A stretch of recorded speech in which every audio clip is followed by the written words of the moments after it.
Exercise is good for mind and body. You will feel better for it. Let's fight COVID-19 together.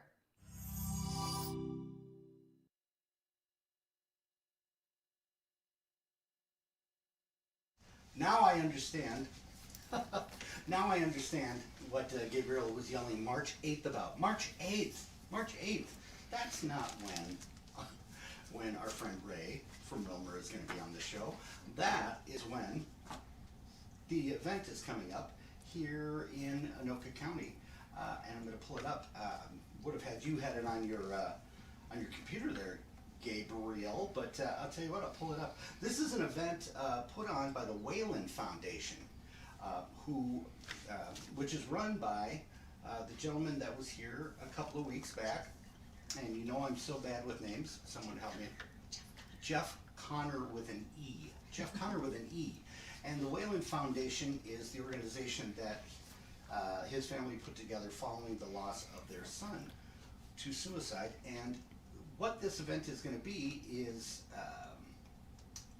it's an event for people to hear speakers and entertainers who have struggled with something in their life and how they've overcome that. And there's some incredible guests going to be there. There'll be resources available. All this happening for free on Monday, the 8th of March, next Monday, at the Courtyards of Andover, right over there in Andover. You see that building there? That is about 9 miles from Andover. So if you just start there and then drive northwest. Yes, thank you. Put it out a little bit so I can. This is not to scale. Would be otherwise. You see the star I bought last week is still right there. Right there. It's still burning bright. Tell Katie I got that on, what did I get that on? Star Registry? Well, right, but I got a 50% off the Star Registry at Groupon.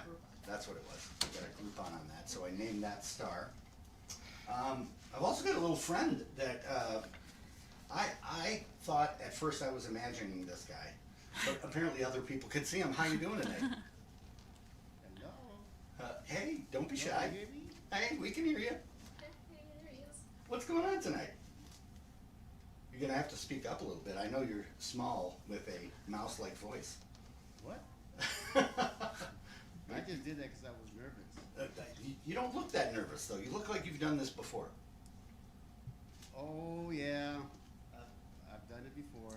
Weren't you in that one of those movies from Disney or something like that? You look like you drove a little car I know what around. you're talking about the one little mouse that stole all the eggs. Oh, that'd be a different movie, I think.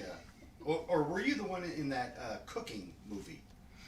You know, the Rat-a-Duty or Rat-a something or other. You're not a rat though. No. You're a fig Newton of my imagination. I don't like you. Okay. You know what?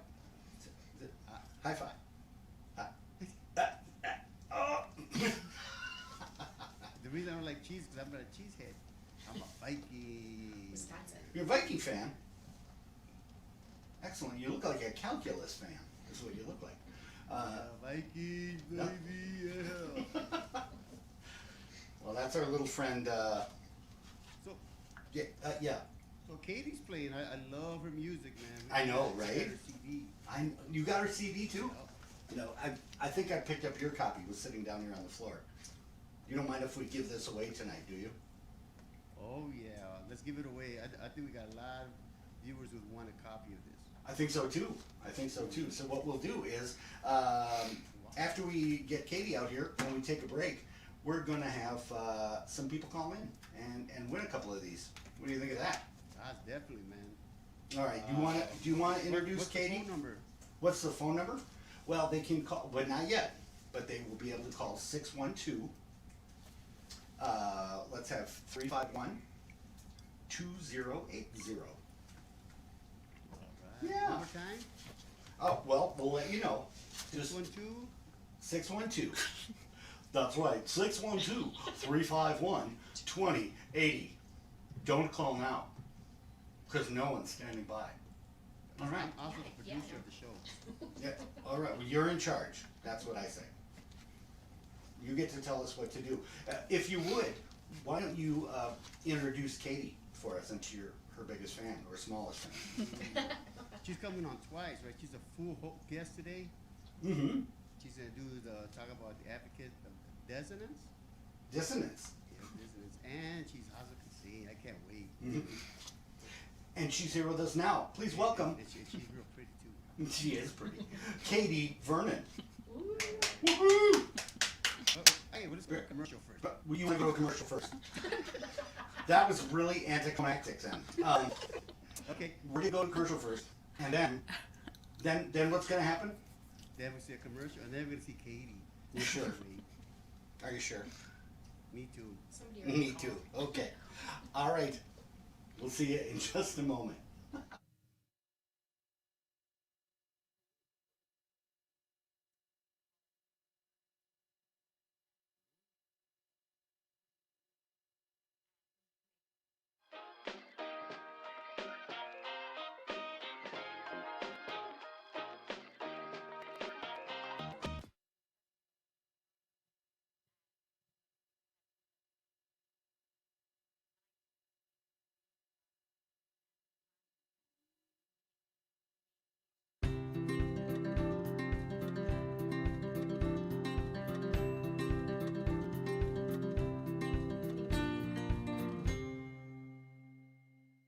We had been planning a hiking trip to Yosemite for the longest time, and last week she wasn't even excited to go.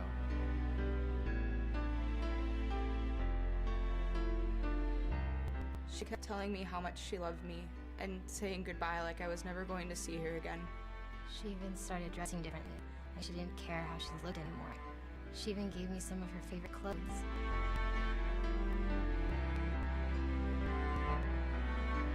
I knew something was different. She stopped turning in her assignments, and she started skipping class.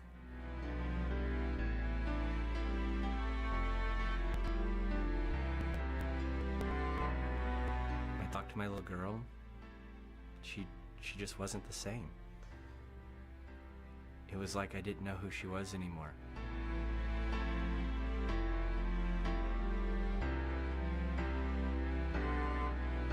The signs were there.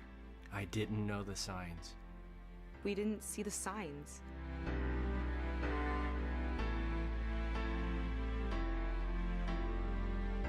I will call someone. We will find help. I will ask the tough questions. I will see the signs. Everyone has a part to play in preventing suicide. For more information, or if you would like to speak to someone about yourself, a friend, or loved one, call Counseling and Psychological Services at 510-642-9494. For more information about counseling, health, and wellness services through the Tang Center, please visit the Tang website at uhs.berkeley.edu. You can help save a life. You can learn how to help someone overcome, endure, transform, and become greater than their suffering. Know the signs, ask the tough questions, and find help.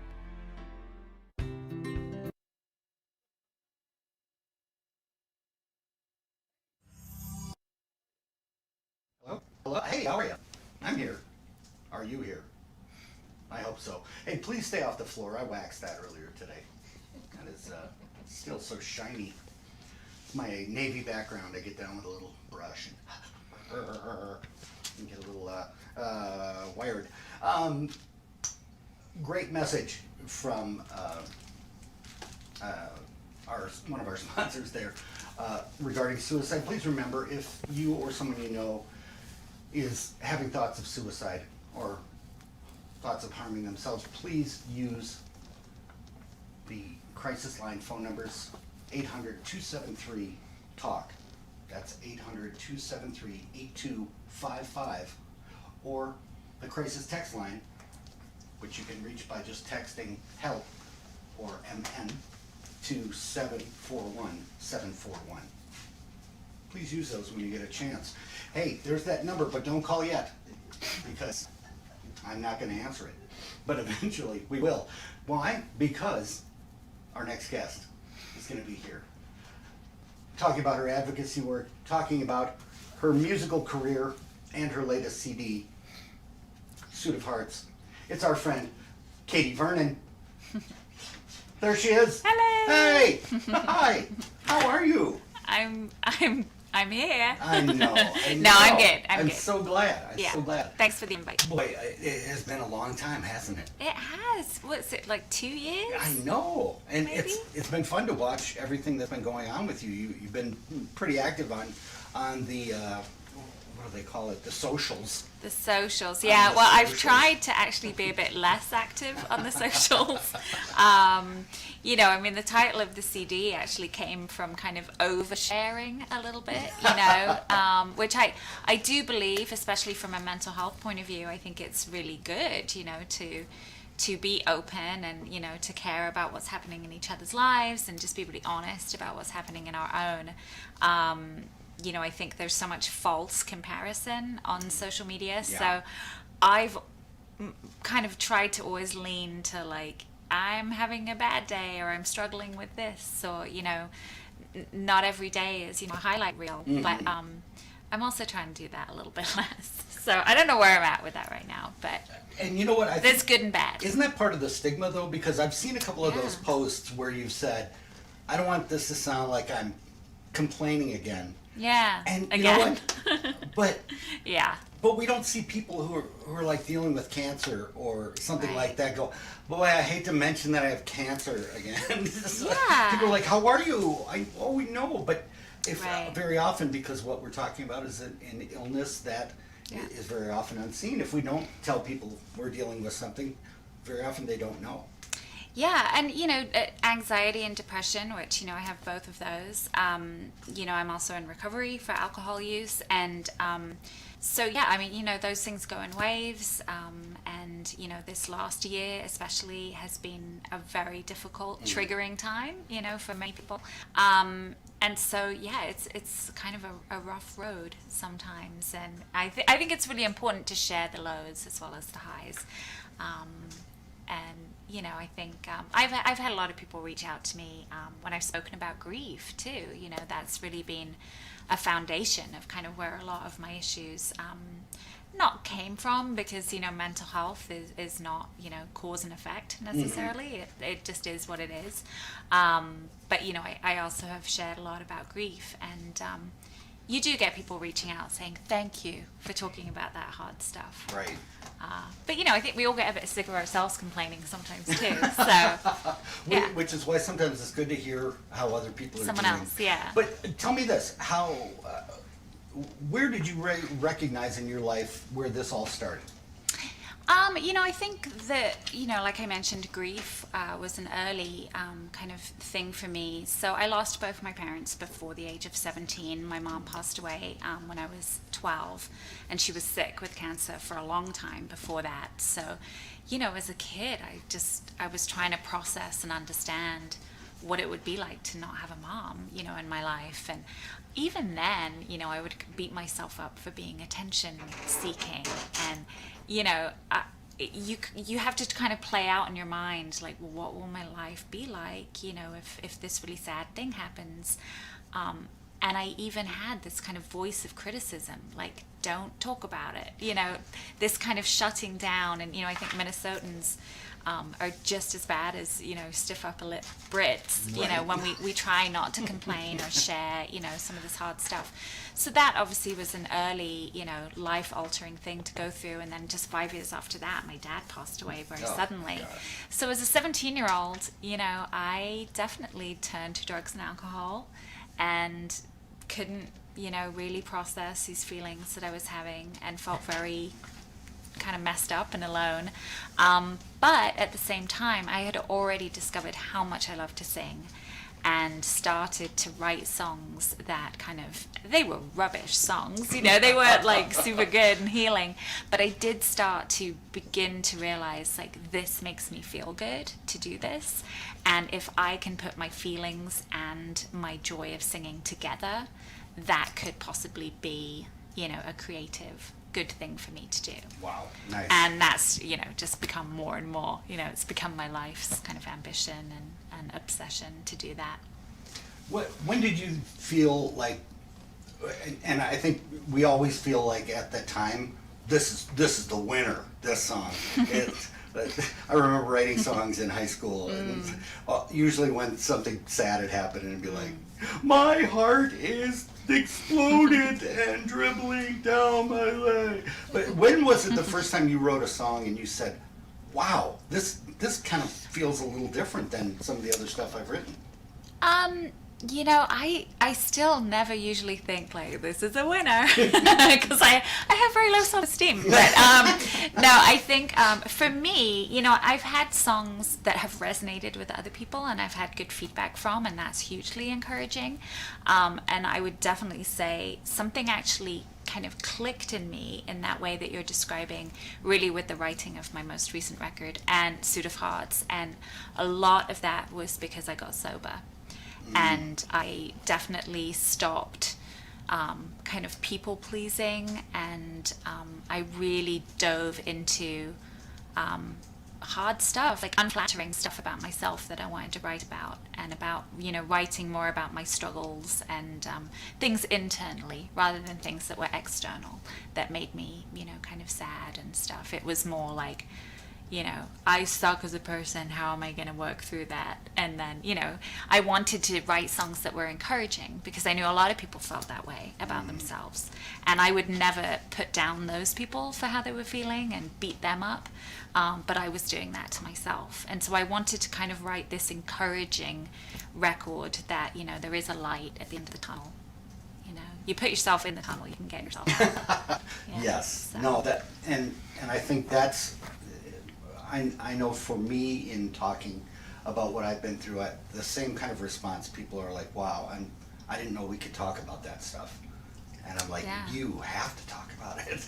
Yeah. Because once we let other people know and we start to normalize this conversation, that we change it away from the stigma of, oh, wow, can I catch that from you or something like that? Yeah. No, that's not the way it works. Right. Why don't you take some time to learn about this? Well, and, you know, it's funny because I think a lot of people think, you know, they think, oh, you're in recovery, you're going to judge me for the choices I'm making. And, you know, it's that same old thing. Like, if it's not a problem for you, it's not a problem for you. You know, there's something very unique and strange, you know, and with comedy, I'm sure you have the same experience. We so often perform in bars, and, you know, you don't want to be like, tip your bar staff, but maybe don't drink, you know. So I don't talk about my alcohol issues, you know, so much on stage, but sometimes I have to. You know, you have to honestly talk about what a song's about.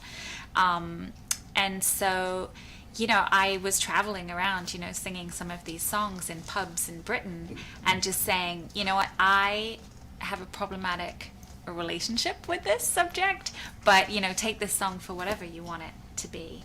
And, you know, the hardest thing, but the best thing I ever did for myself was walking into a room for a recovery meeting and, you know, looking around and realizing that no one in that room would judge me. And so I couldn't judge them, I couldn't judge myself. And it's so freeing to realize, like, we're all just human. You know, your worst mistake, within reason, there's some terrible people out there, but my worst mistake wasn't that bad. You know, I was hurting myself at the end of the day. And Sure. self-medicating because I was grieving that was never really dealt with, and I had, you know, probably some kind of chemical imbalance or something in my head that made me very prone to depression. And I was trying to make myself feel better, and I wasn't doing that in a very healthy way. But you can't bash yourself over the head for it. And the more that you talk to people, the more you realize there's a lot of people that are walking around with unresolved or untreated, you know, things. We should all be a bit more kind and understanding of each other.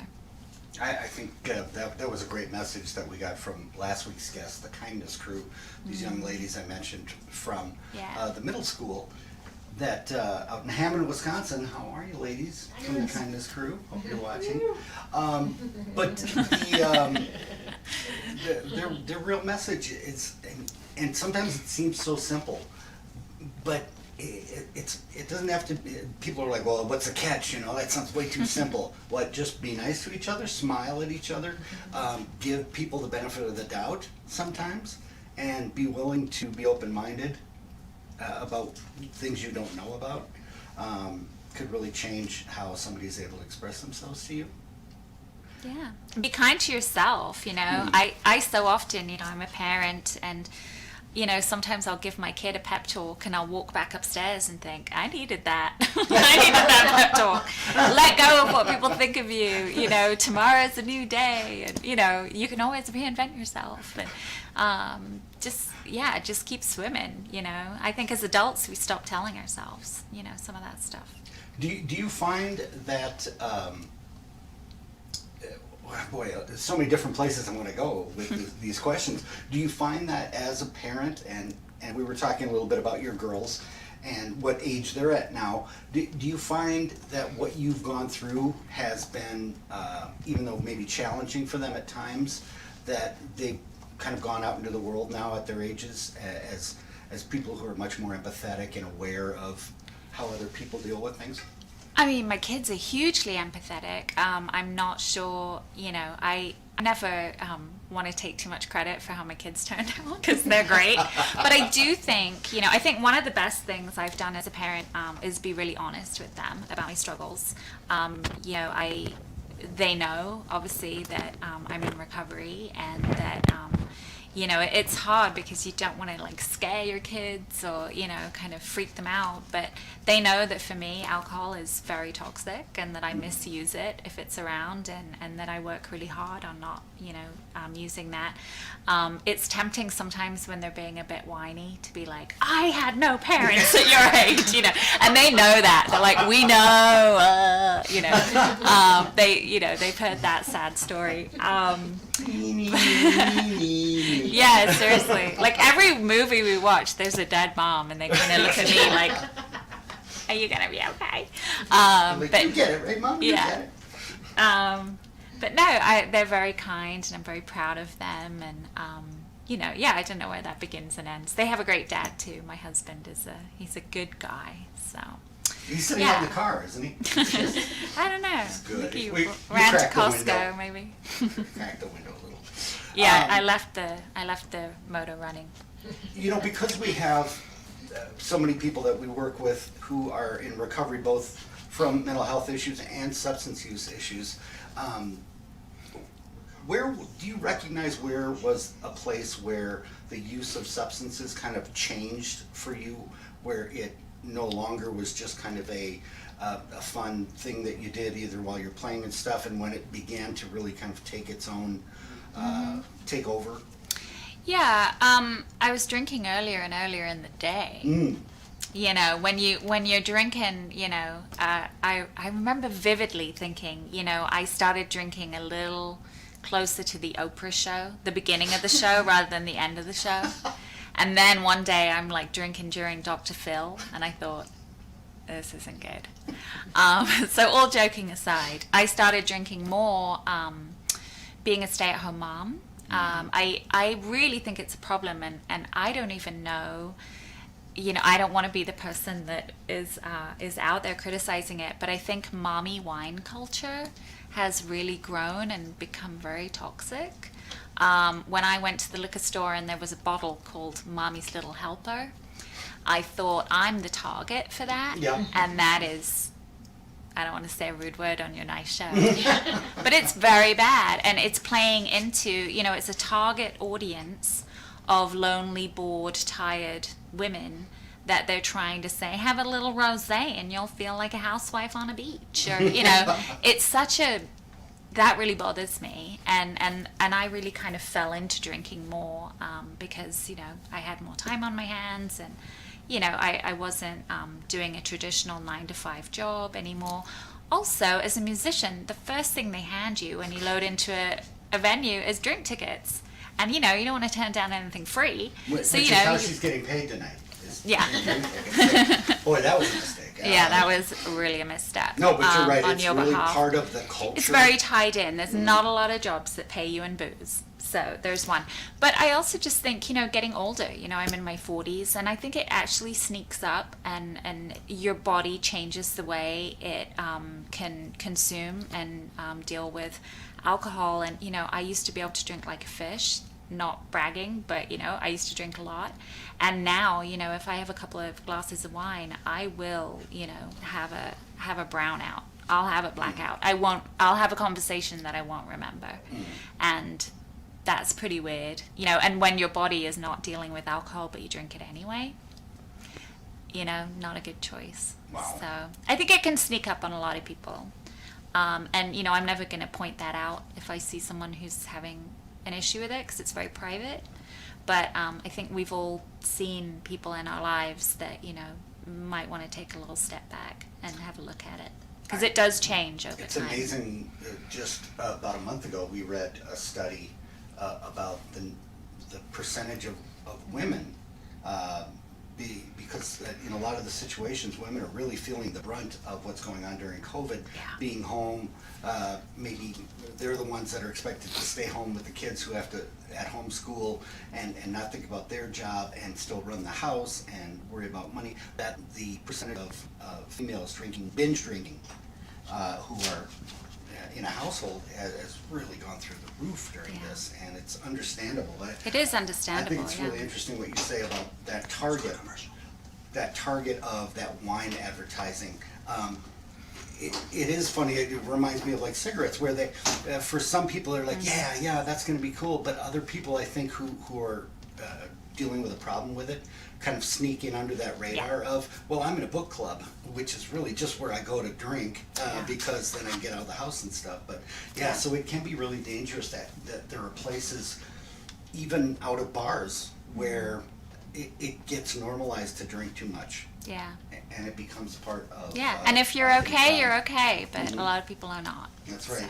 We're going to take a quick commercial break, and we're going to be back with some more discussion and shortly music with Katy Vernon. Stick around. That was awesome. Yay. I'm still not... You are amazing because you are a descendant of a strong people who will always be resilient and love and care about you. You are strong, beautiful, powerful. You're super bad. You are strong and resilient. We are so lucky to have you. You matter. You have purpose, and you are exactly what this world has been waiting for. Represent who you are, where you come from, your family. It's all important. You have all of the strength, the courage, the perseverance, and the love of your ancestors in your DNA. Keep reflecting the light you see in the world. You're inspiring, and you are leading the way to a more equitable world. You know you can be what you want to be if you try to be. Speak loudly, be bold. Be you, share your light with much love.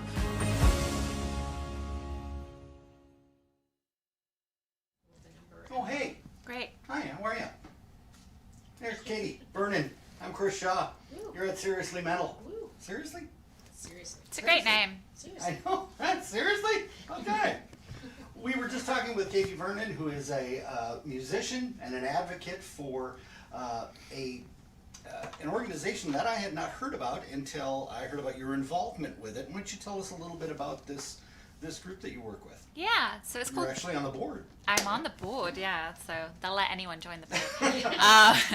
It's called Dissonance, and they are at dissonance.website, which is very professionally on the screen here. It always throws people, because people are like, no, I get it, but what's the website name? And it confuses people.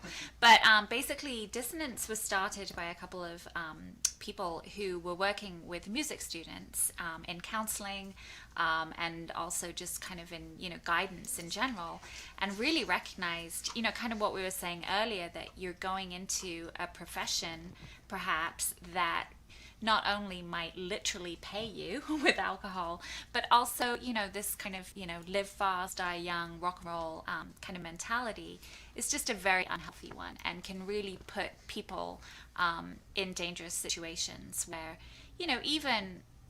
I even experience it very hard to come down from a great show. If I play the Turf Club, till midnight and then come home and everyone in my house is asleep, that's hard for me to wind down. And that definitely would be a time where I would drink and try to just kind of, wind down for the evening.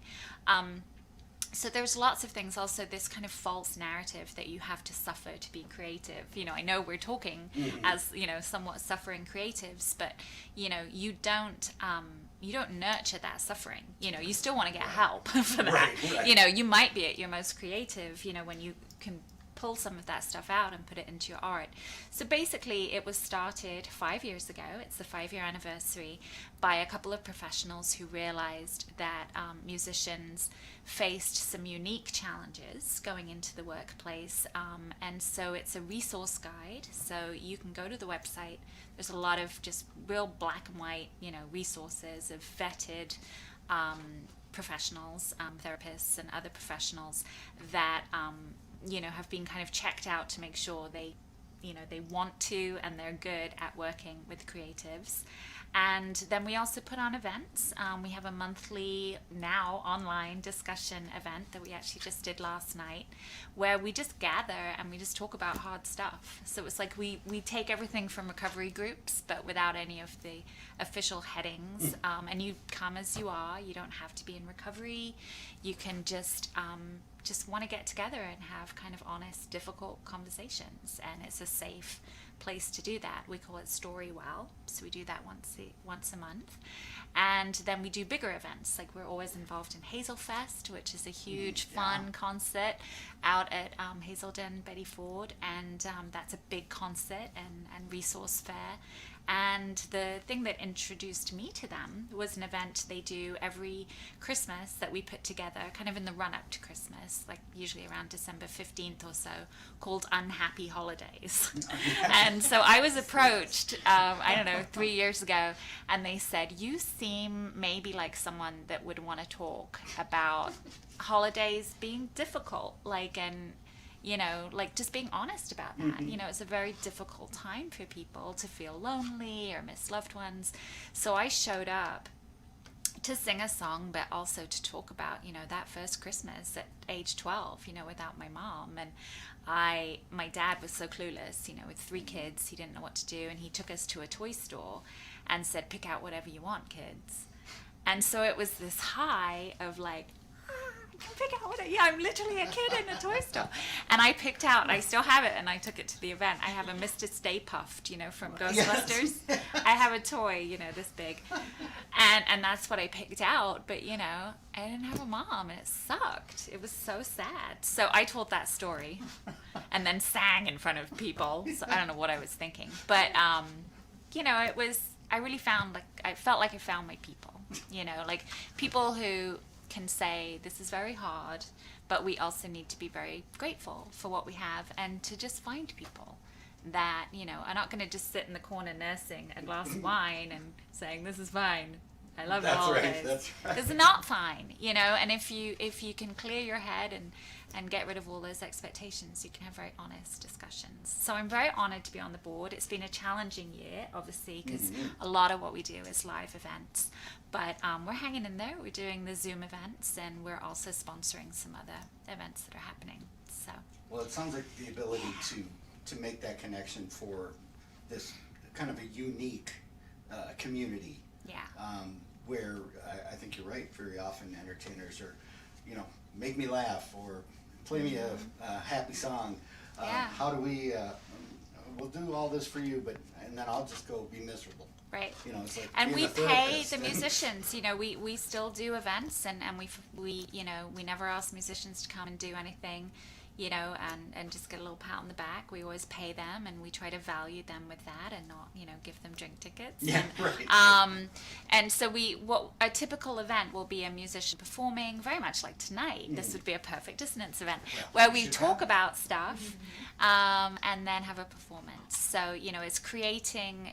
It's putting on creative events that also, you know, help just share wellness and exactly what you're doing. I love that. I love that, because the ability to tie those two together, I think you made a great point about, sure, a lot of creativity can come from that hard side, but too many people are nurturing that, thinking it will just make the art better. Yeah, and putting it on a pedestal. I mean, you'll hear people saying, you know, I don't want to go off my meds because I don't want to lose my creativity. Yeah. Or, you know, I'm in a happy relationship now, so I guess I can't write songs. I mean, it's so toxic. Can you imagine the bank manager saying, well, I'm happily married, so I guess I'll just clock off early today. I'm done. I mean, that's it. It's, you know, and there's this flip side too, where I think, you know, some people think that this kind of talk that we're doing now is a bit of a put on for attention. You know, that nasty little voice I had as a kid, you know, telling me not to be attention seeking. That comes out even in me sometimes, thinking, you know, do I want to talk again about being anxious and depressed? You know, am I just, you know, is everybody talking about that right now? And sometimes, sure, you know, as pop culture, you know, maybe that is kind of the go-to that a lot of people seem to be talking about right now. But thank goodness people are finally talking about it, you know, because they've been hiding it forever. I think what really attracted me to wanting to know more about your story was back when I was living in White Bear. White Bear Lake. White Bear Lake. Go Bears. Here, and I saw your article in, was it Savoir? Yeah. Savoy? That caused a bit of a rift. Because it was, you were open and honest about what you were dealing with, and I think a lot of people who didn't know you very well just saw you as Katy, the happy ukulele playing songstress, and all of a sudden they were like, what? And it was a really open article about what you were dealing with, and I was really proud of that, but I thought, I guess it doesn't surprise me, but it saddens me that people might have been off-put by that kind of openness.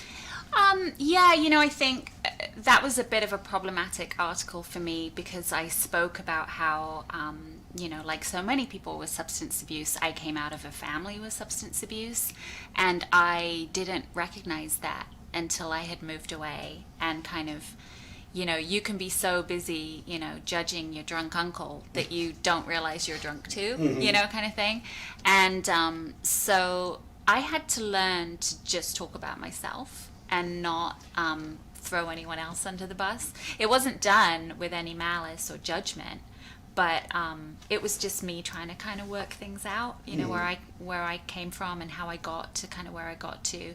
And a lot of people in my life didn't know I had an issue because I was sitting at home, you know, like, I think most people with substance abuse have some point, you know, looked at those checklists of like, do you have a problem? And, you know, if you get to 7 out of the list of 10, you're like, I'm good. I've got some time. I'm just, you know, I'll drink so to that. I had the do you drink alone, like ding, ding, ding. But I didn't have some of the others, you know, like I was containing it pretty well, and I wasn't, you know, I wasn't trashing relationships or jobs or other things in my life. So my list of consequences was very small, and my circle of people that knew I even had, you know, any kind of addiction issues was tiny.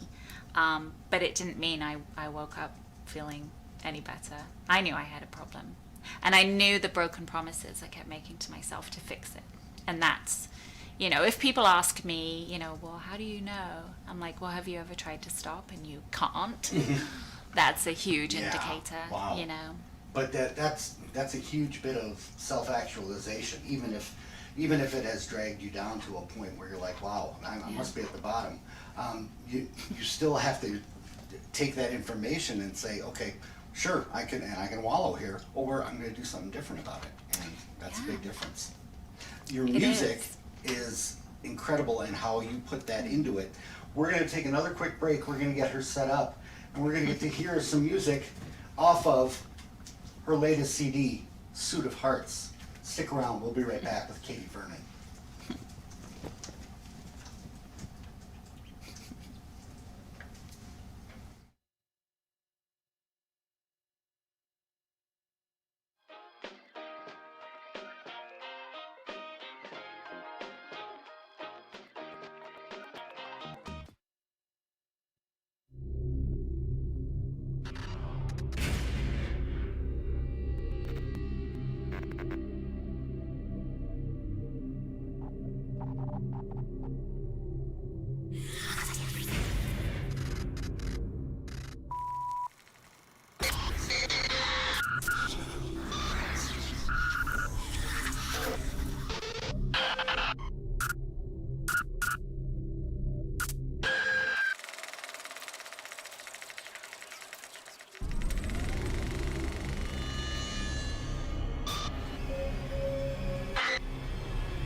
Hi there. Sorry to disappoint you if you're expecting a lunatic on a rampage. I'm Kalen, and I've been living with schizophrenia for 11 years. People like me with a diagnosis of mental illness face stigma and discrimination every day. Luckily, I've had the support of family and friends to help me live a full life. It's time to talk about mental illness. Start the conversation and pledge to end stigma at bringchangetomind.org.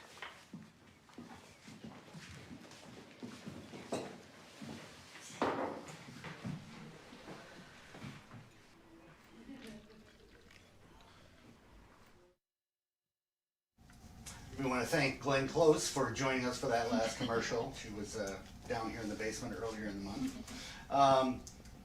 Yes, I'm wearing my Ode to Katy chapeau. That's right. Ladies and gentlemen, playing the title track off her latest album. This is Katy Vernon with Suit of Hearts.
Is the title track off this album, Suit of Hearts, that right now, if you are the third and fourth caller, I just said be the first. third and fourth, we're gonna have to say no to some people.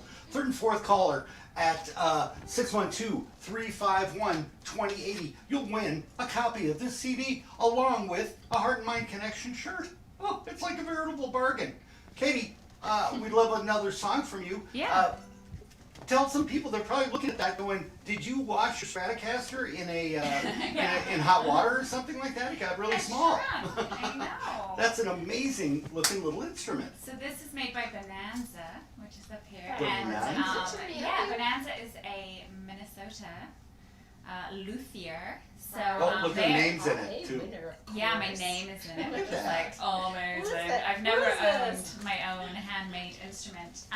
So yeah, they've been making ukuleles for a few years, way up north in Minnesota. So if you Google Bonanza, you'll find them. And this is what they call the Oreo Strat. So it's a Stratocaster shape with a nice stripe there. So yeah, it's beautiful. I have become a bit obsessed.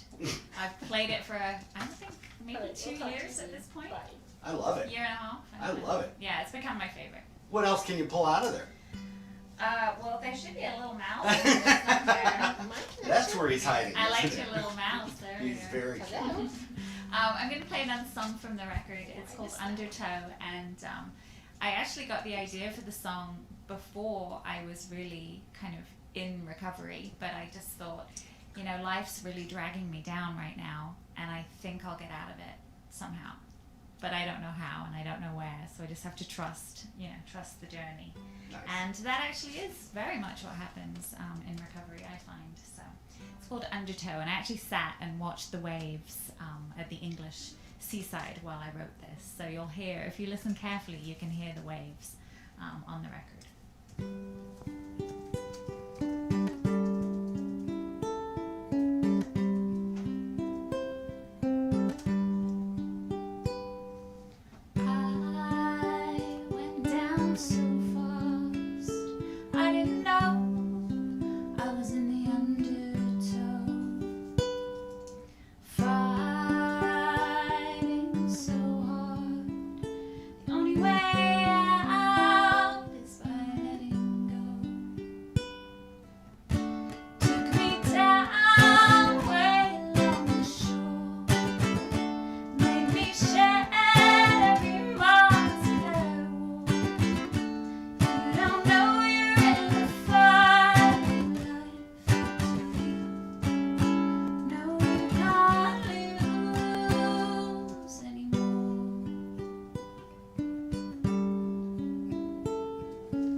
Oh my gosh, Katy Vernon.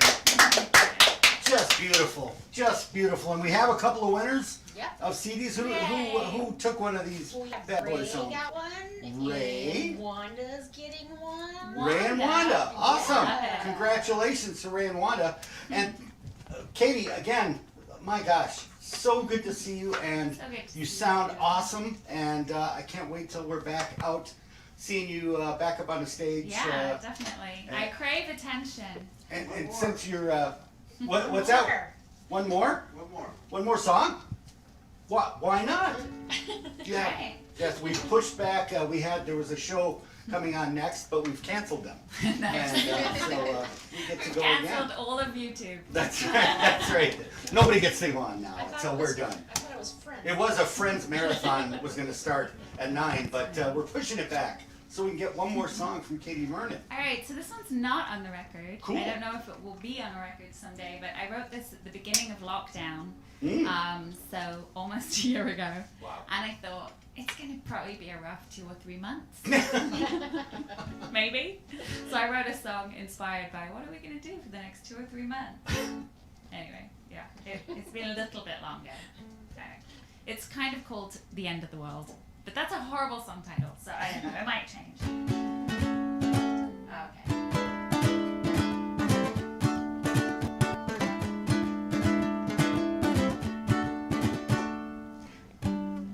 And see, it's brand new, so I'm messing it up. I just wanna be you. I wanna hold your hand. Wish I could ease the fear in you. You know I understand. It's gonna be a long, hard wait. None of us know how to pass the time. If I could choose a partner for the end of the world, you know I hope to God you'd be mine. I let you stay to write a letter, saying all the things I never shared.